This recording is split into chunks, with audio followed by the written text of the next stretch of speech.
আজকে কিন্তু সকালবেলায় উঠে বেশ ঠান্ডা লাগছিল।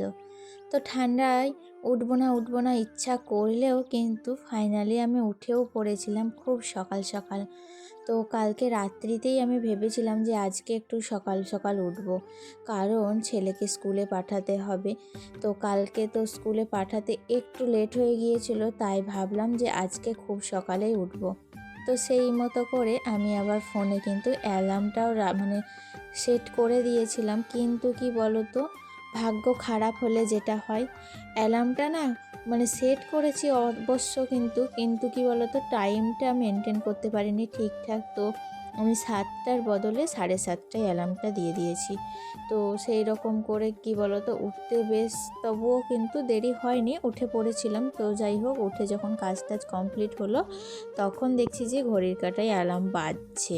তো আমার তো তখন আর অ্যালার্মটার দরকার ছিল না, তো আমি তাই বন্ধ করে দিলাম। আর তার আগেই কিন্তু ছেলেকে আমি রেডি করে স্কুলেও পাঠিয়ে দিয়েছি। আর যেটা বলছিলাম, তো মাঝখানে শীত তো কমে গিয়েছিল, কিন্তু আবার এই কয়েকদিনে বেশ ঠান্ডা লাগছে, জানো তো। আর এটাই কিন্তু শরীর খারাপে হওয়ার মূল কারণ। এই যে আমরা এত দৌড়ঝাঁপ করে দৌড়াদৌড়ি করে কাজ করছি, তাতে করে খানিক পর কিন্তু বেশ গরম ধরে যাচ্ছে। আর যেই গরম ধরে যাচ্ছে তখন গা থেকে কিন্তু সোয়েটার চাদর যেটাই থাকুক না কেন সেটা কিন্তু আমরা খুলে রেখে দিচ্ছি। আর সেই যে ঠান্ডা গরম একটা আবহাওয়া, এই আবহাওয়ায় কিন্তু সর্দি লাগার মূল কারণ এবং শরীর খারাপ হওয়ার একটা মেন কারণ। তো এটাই আমরা এখন মেনটেন করতে পারি না। তো আমাদের বিশেষ করে বাচ্চাদের ক্ষেত্রে আর গৃহবধূদের ক্ষেত্রেই কিন্তু এটা বিশেষ করে হয়ে থাকে, কারণ তারা দৌড়ঝাঁপ করে খেলাধুলা করে আর আমরা দৌড়ঝাঁপ করে কাজকর্ম করি সংসারে। তো সেই কারণেই।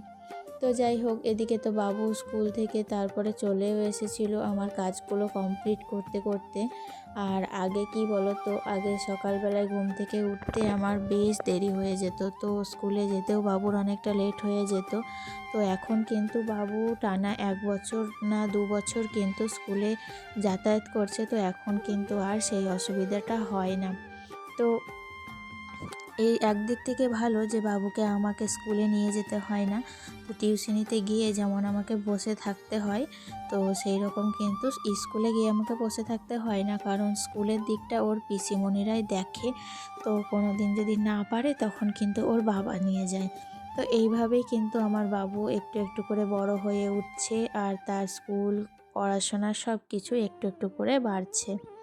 তো যাই হোক, তারপরেই দেখো আমি রান্নাটাও বসিয়ে দিয়েছিলাম। আর কালকে আমাদের এখানে যাত্রাপালা শেষ হলো, তো কালকে শেষ রাতে যাত্রা হয়েছে, আজকে ঠাকুরটা বিসর্জন করা হবে। তো কালকে আমরা গিয়েছিলাম যাত্রাপালা দেখতে। তো যাত্রাপালা দেখতে গিয়ে যেটা হয়েছিল, একটাও জায়গা ছিল না, জানো তো। কমিটির লোকে তো তিরপল পেতে দিয়েছিল, তো তাতে তো সবাই বসে পড়েছে। আর বাকি যারা গিয়েছিল সেই জায়গাগুলো ফাঁকা ছিল, তারা কিন্তু যাদের কাছে কাছে বাড়ি, তো বা তারা বাড়ি থেকে জায়গা নিয়ে গিয়ে তারপর সেখানে পেতে বসেছে। তো আমাদের তো যেখানে যাত্রা হয় সেখান থেকে বাড়ির দূরত্বটা অনেকটা দূর।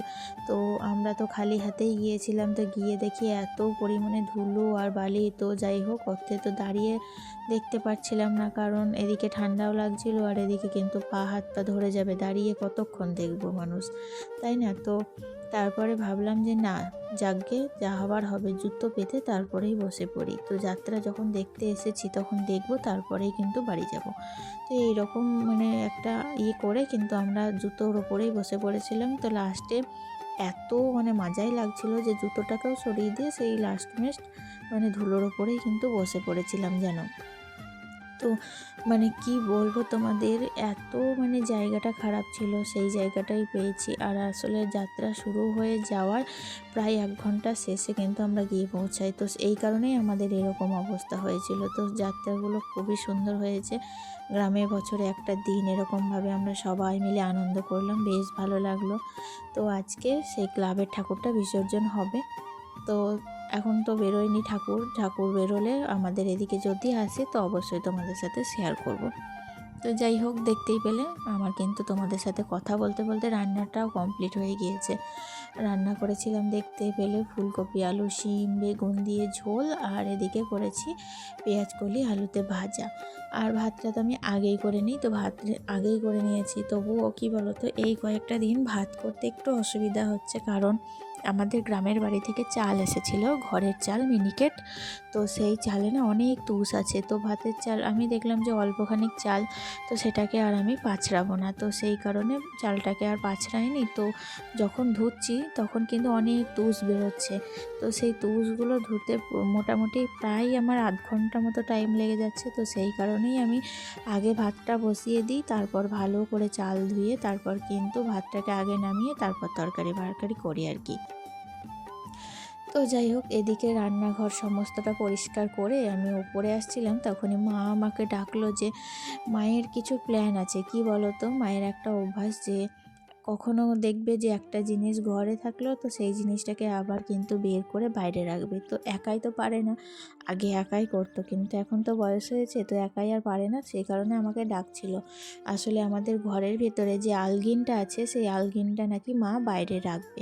তো এইরকমই মতামত করে আমি বললাম যে বয়স্ক মানুষ, দুঃখ দিতে চাই না, তো সে যেটাই করতে চায় আমি কিন্তু তাকে কোনো বাধা দিই না, যে ইচ্ছা মতো সাজাচ্ছে সাজাক, তারই তো মানে সে আর কতদিন, তাই না?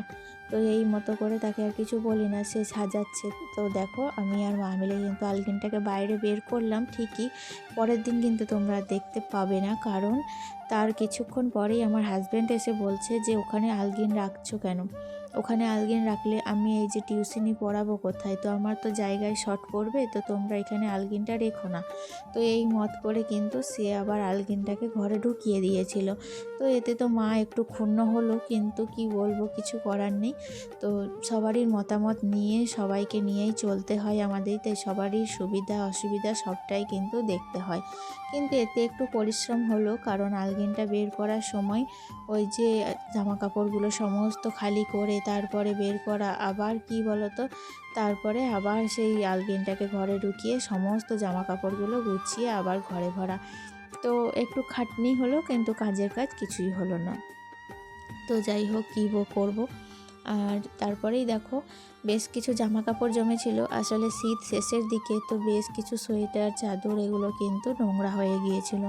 আর বিশেষ করে তোমাদের দাদা ভাইয়ের এই যা সোয়েটার মাফলার এগুলো যদি কেচে না দিই, কারণ এই নতুন মাফলার এটা, তো এটা কিন্তু বাড়িতে পরে পরে একেবারে নোংরা করে দিচ্ছে, তো কেচে যতক্ষণ না তুলবো ততক্ষণ কিন্তু গায়ে দেবে, আর গায়ে দিলেই কিন্তু এটা পরে আর কোথাও তখন যাওয়া আসা করাটা সম্ভব হবে না। তো সেই কারণে এইটাকে কেচে এখন কিন্তু আমি ভরে রাখবো। তো আজকে তো আর শুকাবে বলে মনে হচ্ছে না, তো দেখা যাক, কালকে আরেকবার রোদে দিয়ে দেবো, তাহলেই কিন্তু শুকিয়ে যাবে। তারপরেই ছাদ থেকে চলে এসেছিলাম, আর খাওয়া দাওয়া কমপ্লিট করা যেই হয়েছে অমনি কিন্তু আওয়াজ শুনতে পেলাম যে ঠাকুর বিসর্জনের শুরু হয়ে গেছে। তো রীতিমতো দেখো, আমরা তো সবাই চলে এসেছি বাইরে ঠাকুর দেখব বলে। তো এদিকে কিন্তু ঠাকুর আসতে শুরু করে দিয়েছে, আর আমাদের ক্লাবের ওখানে পাশাপাশি আরও একটা ঠাকুর হয়েছিল, তো আমি দেখলাম যে একসাথে সেই দুটো ঠাকুরই কিন্তু বিসর্জন হতে শুরু করে দিয়েছে। তো আমাদের গ্রামের দিকে না এটাই হয়, খুব আনন্দ করে ব্যান্ড পার্টি সব কিছু নিয়ে একসাথে কিন্তু ঠাকুর বিসর্জন করতে যাই, আর সবাই কিন্তু খুব আনন্দ, খুব এনজয় করে। আমরাও করলাম, তোমরা আমার আগের ব্লগে দেখেছো। এখন কিন্তু গ্রামের সবাই মিলে করছে, যেহেতু এটা গ্রামের ক্লাবের ঠাকুর। তো তাহলে আজকে তো এখন টিউশনি যেতে হবে, আর কোনো ব্লগে ভিডিও শ্যুট করিনি বন্ধুরা।